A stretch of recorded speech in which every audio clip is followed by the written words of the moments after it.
Narito ang isang kwento na puno ng katapangan, kabayanihan, at aral na nakatakda sa malawak at matinding lupain ng Siberia. Nang kwentong ito ay nagpapakita na ang tunay na lakas ay hindi nasusukat sa lakas ng katawan, kundi sa tapang ng kalooban at kahandaang mag-alay ng sarili para sa kapakanan ng iba. Ang buhay sa gitna ng matinding lamig, sa malayong bahagi ng Siberia, kung saan ang taglamig ay tumatagal ng halos kalahati ng taon at ang temperatura ay bumababa hanggang sa 50 degrees C. Naroon ang maliit na nayon ng Novaya Zemlya. Ang lugar ay napapaligiran ng mga nagyayelong kagubatan, matataas na bundok na natatakpan ng yelo, at mga ilog na tumitigas ng buong taon. Ang araw ay halos hindi sumisikat sa mahabang panahon, kaya't ang mga tao ay namumuhay sa ilalim ng madilim na kalangitan na may liwanag lamang mula sa mga ilaw ng kanilang tahanan o ang makukulay na liwanag ng aurora borealis. Dito nakatira si Ivan, isang 25 taong gulang na binata. Siya ay lumaki sa nayong ito, kasama ang kanyang mga magulang at mga kapatid. Ang kanilang pamumuhay ay hindi madali. Ang bawat araw ay isang pakikipaglaban sa lamig, gutom at hirap. Ang mga tao ay umaasa lamang sa pangangaso, pangingisda sa nagyayelong ilog, at kaunting pananim na tumutubo lamang sa maikling panahon ng tag-init. Madalas silang nahihiwalay sa ibang mga komunidad dahil ang mga daan ay natatakpan ng makakapal na niyebe na halos hindi madadaanan. Kahit na mahirap ang buhay, ang mga mamamayan ng Novaya Zemlya ay kilala sa pagiging matatag at matulungin. Itinuro sa kanila mula pa sa kanilang mga ninuno na ang buhay ay hindi lamang para sa sarili, kundi para sa isa't isa. Si Ivan ay lumaki na dala ang aral na ito. Siya ay kilala sa nayon bilang masipag, mabait, at handang tumulong kahit sa kanyang sariling abala. Madalas siyang tumutulong sa mga matatanda na mag-ipon ng kahoy para sa panggatong, maghukay ng yelo para sa tubig, o magdala ng mga gamit sa mga bahay na mahirap puntahan. Minsan ay tinanong siya ng kanyang ina, "Ivan, bakit mo ibinibigay ang iyong oras at lakas? Sa iba kahit na ikaw din ay may mga kailangang gawin?" Sumagot siya, "Inay, narito tayo sa mundong ito upang magmahalan at magtulungan. Ang lamig ng panahon ay kayang pumatay sa atin. Ngunit ang init ng ating pagmamahalan ang siyang nagbibigay sa atin ng buhay. Kapag tayo ay nagtutulungan, nagiging magaan ang lahat ng pasanin." Ang malaking pagsubok. Dumating ang isang taon na naging mas malala pa kaysa sa karaniwan ng taglamig. Ang niebe ay bumagsak ng walang tigil sa loob ng 2 linggo na tumatakip sa lahat ng daan at naghiwalay sa nayon mula sa labas ng mundo. Ang supply ng pagkain, gamot, at panggatong ay unti-unting naubos. Ang mga bata ay nagsimulang magkasakit dahil sa matinding lamig at kakulangan ng masustansyang pagkain. Ang ilang matatanda ay nanghihina na rin, at ang mga gamot na natitira ay hindi na sapat para sa lahat. Upang makakuha ng tulong, nagpasya ang pinuno ng nayon na magpadala ng isang pangkat ng mga lalaki patungo sa pinakamalapit na bayan na nasa layong 80 kilometro ang layo. Ito ay isang napakadelikadong paglalakbay. Ang daan ay puno ng matataas na bundok, malalalim na bangin, at malalawak na lupang puno ng yelo. Bukod pa rito may mga mababangis na hayop tulad ng lobo at oso na naghahanap din ng makakain sa panahong ito. Nang umalis ang pangkat, inasahan ng lahat na babalik sila sa loob ng 3 araw. Ngunit lumipas ang 4 na araw, 5 araw, at walang balita mula sa kanila. Ang pagkain ay halos wala na, at ang kalagayan ng mga may sakit ay lalong lumalala. Ang buong nayon ay napuno ng takot at pangamba. Ang iba ay nawalan na ng pag-asa at nagsabing, "Wala na tayong magagawa." Ang tadhana na ang magpapasya sa ating kapalaran. Ngunit hindi sumuko si Ivan.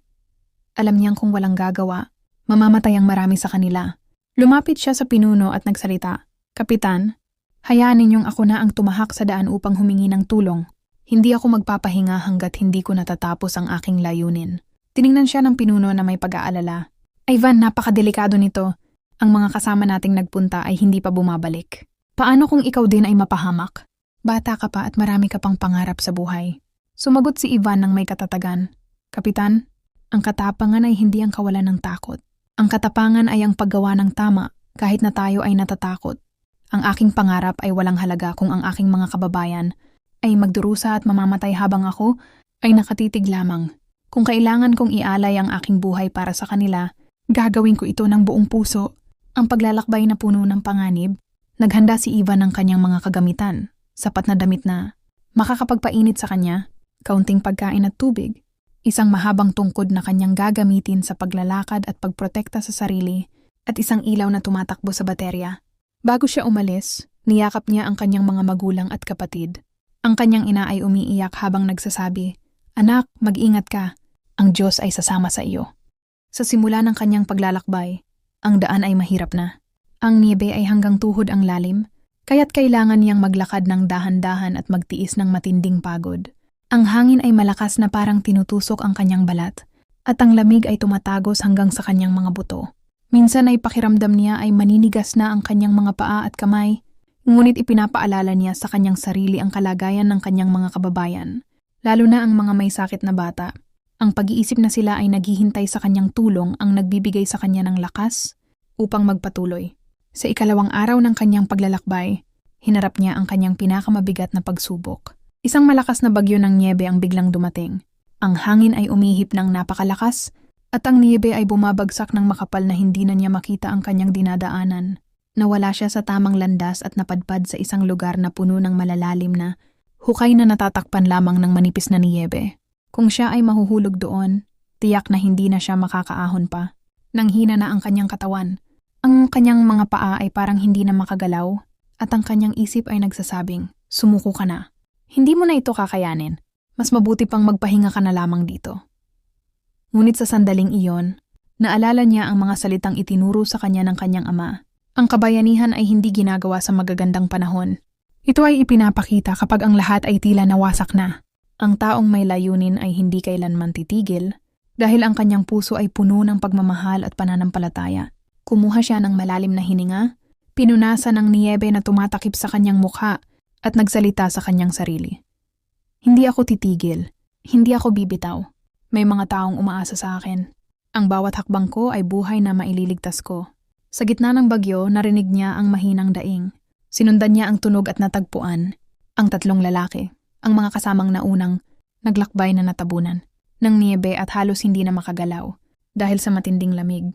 Agad siyang lumapit upang tulungan sila. Pinainit niya ang kanilang mga katawan gamit ang kanyang mga damit. Binigyan sila ng kanyang natitirang pagkain at dahan-dahan silang iniahon mula sa niyebe. Kahit na siya rin ay nanghihina, inuna niya ang kaligtasan ng iba. Ito ang tunay na kahulugan ng pagiging bayani, ang pag-aalaga sa kapwa higit pa sa sarili. Ang tagumpay at pagbabalik. Matapos ang ilang oras, humupa na rin ang bagyo. Gamit ang kanyang talino at karanasan sa kabundukan, natukoy ni Ivan ang tamang landas. Kasama ang tatlong kasama, nagpatuloy sila sa kanilang paglalakbay.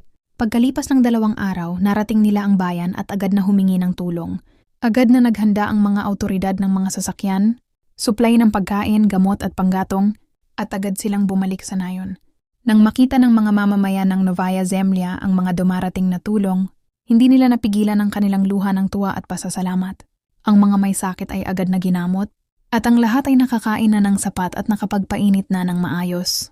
Ang buong nayon ay nailigtas, at ang lahat ay nagpapasalamat kay Ivan at sa kanyang katapangan. Ang pinuno ng nayon ay tumayo sa harap ng lahat at nagsalita. "Mga kababayan, madalas nating iniisip na ang mga bayani ay ang mga taong makapangyarihan, mayaman o sikat. Ngunit ipinakita sa atin ni Ivan na ang tunay na bayani ay ang taong may malinis na puso, matatag na kalooban, at kahandaang mag-alay ng sarili para sa kapakanan ng iba.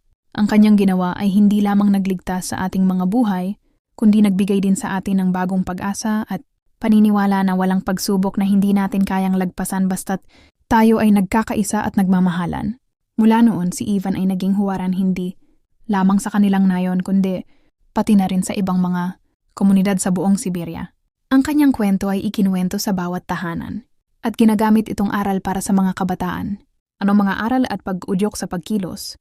Ang kwento ni Ivan ay nagiiwan sa atin ng mahahalagang aral na maaari nating dalhin sa ating sariling buhay. Una, ang katapangan ay nasa loob ng bawat isa.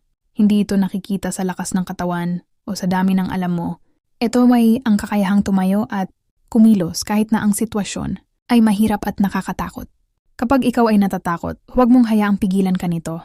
Sa halip, gamitin mo ang iyong takot upang maging mas maingat, mas matalino at mas determinado. Pangalawa, ang kabayanihan ay ang pagmamahal sa kapwa. Hindi mo kailangang magkaroon ng malaking kapangyarihan o yaman upang maging bayani. Ang simpleng pagtulong sa iyong kapwa, ang pagdamay sa kanila sa panahon ng hirap, at ang pag-aalay ng iyong oras at lakas para sa ikabubuti ng iba ay mga gawaing kabayanihan na nagbibigay ng kahulugan sa ating buhay. Pangatlo, ang tunay na motibasyon ay nagmumula sa iyong layunin. Kapag alam mo kung para kanino o para saan ka nagtatrabaho at lumalaban, nagiging magaan ang lahat ng hirap.